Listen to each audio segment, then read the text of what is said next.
Well, we're at PAX day 3 and it's been a very long weekend, and we're talking about creator stuff and how to become a better creator with the Creator Dashboard. Now, I'm here with Fred, and we're here to talk a little bit about perfectionism, I guess, and how not to be perfect. And so before we kind of get started into the kind of main topic, tell us a little bit about yourself, Fred. Hi, I'm Fred. I was a event photographer at nightclubs and festivals. Yep. for about 12 years. And I then pivoted to game development, doing an advanced diploma in programming at AIE. Wow, yep. And I graduated into COVID when all the game studios shut down. Right. So I pivoted to Twitch. Yep. Yeah. So ever since then, I've been doing a little bit of coding and learning about OBS and other different bots on Twitch in order to enable interactivity between the streamer and the audience. Yeah. Well, you were saying earlier that a lot of what you do and what you like to do is kind of supporting a lot of other content creators and helping them, I guess, improving their what they do in the live streaming space. And we kind of resonate a lot with that with the Creator Dashboard. So, like, what more specific stuff do you kind of do for creators? So, a lot of tech support. Yep. I get a lot of messages from people saying, "Hey, someone told me that you know how to do X or Y," and it's usually to do with OBS. Yep. OBS is an interesting beast, and at the best of times and at the worst of times, it is a pain in the butt. But I like to approach these things in an educational manner rather than just getting into people's computers and fixing things for them. I want them to know what it is that went wrong and how they can fix it in the future in order to enable them to help themselves as time goes by. It's like the saying, teach a man to fish. Exactly. And he can feed himself for life. That's right. Fantastic. Cool. So the main topic of today and what we kind of want to talk about, and it's something that resonates a lot with me, is I guess how to be okay with being perfect. So what were your kind of thoughts on about this? So when it comes to my stream, I like to show people the process of making a redemption or an overlay or anything, art, emotes, anything from scratch, and show them the process of iteration and how to know when enough is good enough and how to mark things as done in order to just get it done. Yeah. And because the hunt for perfection is exponential and never ending. Yeah. You will spend the rest of eternity trying to do one thing if you want it to be perfect, because it cannot be achieved. But good enough is close enough, and that can definitely be achieved. Yeah, I guess that's a very good point. Like, a lot of people, like you, and I guess this comes into being critical on yourself. Like, you might not necessarily think something is the way you want it to be or way like you envisioned it. And I guess learning to be okay with that is important, because what you might think is not perfect is probably perfect or amazing in somebody else's eyes.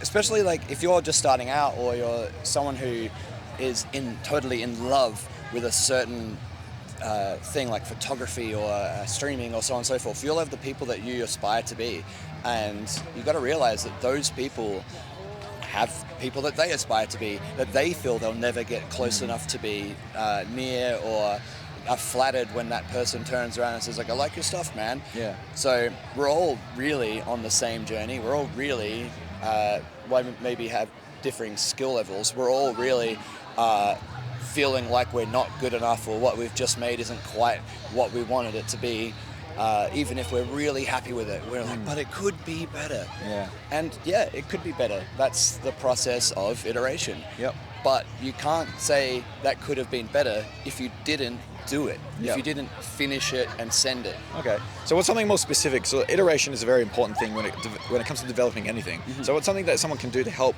the iteration process? Okay, so you can look at other industries like, kind of physical art.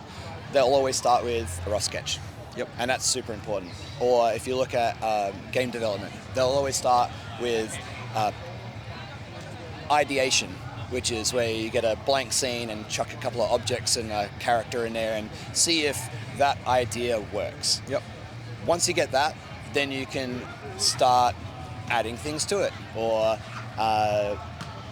pulling in other people to help you get your vision created, or you can just send it. Yeah. You know, I don't know if you've ever browsed itch.io before. No. Okay, it's like an indie game deviant art. Okay. Okay. So people posting crazy just ideas, something it's not a finished game. You need to download Unity in order to run it sometimes. Right, yeah. It's just, here's my idea, I was thinking of this and I want to move on, so blah. Yeah. And that's a really great way of It's like going. a testing ground almost. Like. Yeah, 100%, yeah. And there are fully fleshed, 100% excellent proper games in there, but there's a lot of people just being like, It's like see if this works, yeah, whatever, move on, next thing. I guess a thing with iteration, I guess, is I've heard this, a few creators talk about this, is when you come up with an idea, or if you're implementing stuff, even I do this with the creator dashboard, is like I'll put some ideas in, only a couple at a time, so you can keep track of its progress, Yeah. and then measure it and make sure you're making notes of why you've done something, or like making mental notes at the very least as to why you've done something. That way you can kind of circle back if you need to, because like you might try something and it might not work. And then you might go, oh, well, we won't need to do that again, because you've already tested it and you found it's not going to work. It's not necessarily a failure, it's just a learning. Yeah. But at least then you know, and you don't make the same mistake again. But also like the wins, if something works, you go, oh, okay, how can we lean into this a little bit more? 100%. Yeah, I mean, if for me, my process always starts at MS Paint.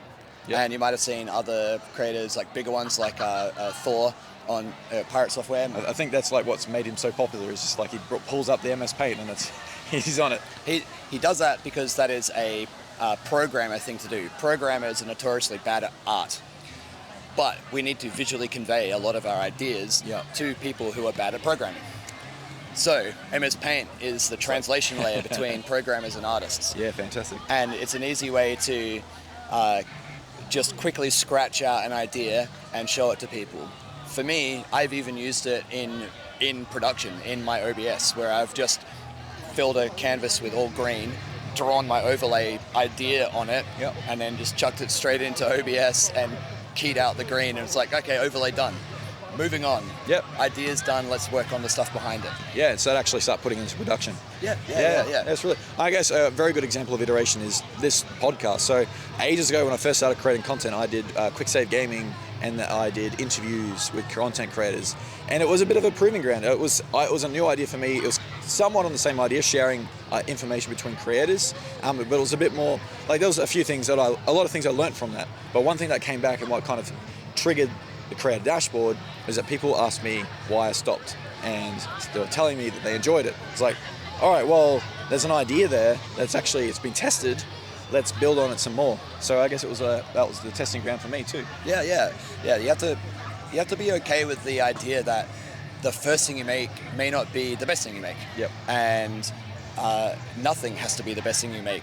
You have to make things though in order to get better at making things. Yeah. So letting things out into the world, showing it to people, putting that scrappy idea you have into production. If you're halfway through something but you want to move on and you're stuck because you can't move on until you finish what you're doing, good enough. Move on. Do the next thing, because the next thing might be the thing that comes to full fruition. But if you never did it because you were stuck in the other thing, then you'll kick yourself. Yeah. And I guess for all creators out there, this translates to everything. So like even YouTube videos, if you're coming out with ideas for YouTube videos, just post the video out and learn from that post. Like it may not do well, and that's okay. At least you've posted it out and you can learn from it. But if you never post it, you're never going to learn. Yeah, do the crappy edit, move on. Windows Movie Maker stuff. Like some of the greatest videos on YouTube were made in iMovie. Yeah. You know, some of the greatest albums that people have made, it was made in GarageBand or Audacity. Yeah. You know, you don't have to have the best tools. It doesn't have to have the most polish. It just has to be a good idea, and you convey it to people by getting it out there. Just get it out there, please. Please. You guys are holding back so much post. stuff. Yeah. Please show us all the cool things you make. Yeah, and don't be afraid. Yeah, Like, don't be I know the comment section of YouTube, and people. There's a lot of negativity out there. They're just words, and they're people that don't even care. They're people that don't even know. I like to think of people who are leaving mean comments as like a single commenter, right? And in there somewhere, it's maybe some decent criticism, right? It might be like, oh, this felt too long, right? Awesome. Well, That's a great little piece of feedback. You know, like even if they left that note as I fell asleep halfway through, sweet. Okay, maybe it was a little too long. Put that in the notebook. Put it in the back pocket for the next video you make, and be like, could I cut this? Could I cut that?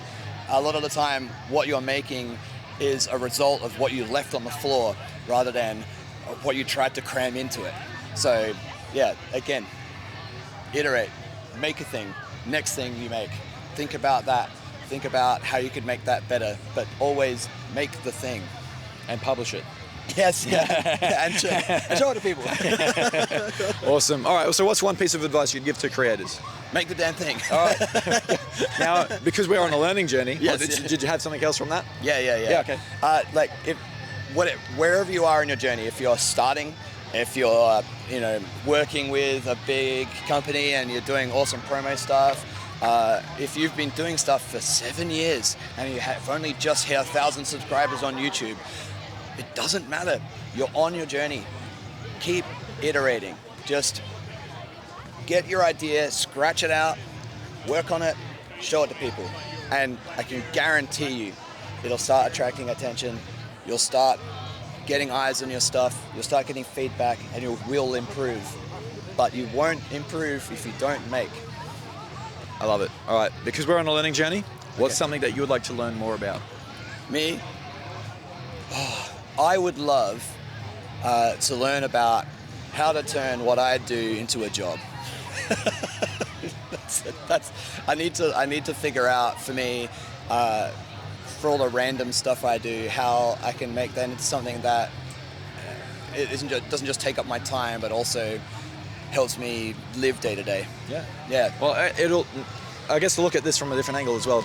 Not only will it allow you to live day to day, but it'll allow you to do what you do more efficiently. Oh, yeah. To actually do it properly and help more people. Because Yeah. like at the moment you're probably helping 5 to 10 people. I don't know the exact numbers, but say for example it's 5 to 10 people. You're not getting paid for it using your own time. If you start getting paid for it, that could be 100, 150 people. Yeah. And you're able to do it a lot more and make a living, and you're doing what you love and what you're passionate about. So that's the best way to, I guess, look at it. Is so it's something worth doing. And if you are helping people, there's definitely a way you can monetize it. I'm sure. Awesome. Well, thank you for being here, Fred. It's been fantastic having this discussion. I'm a perfectionist, so I used to hold myself back a lot with stuff like this. I still do sometimes. So it's a very important lesson, and we've covered on some pretty good stuff here. So thank you all for watching, and if you've enjoyed this, give it a thumbs up and subscribe to the Creator Dashboard for more tips and tricks and content hacks about content creation. And we'll see you next time. Bye. Bye.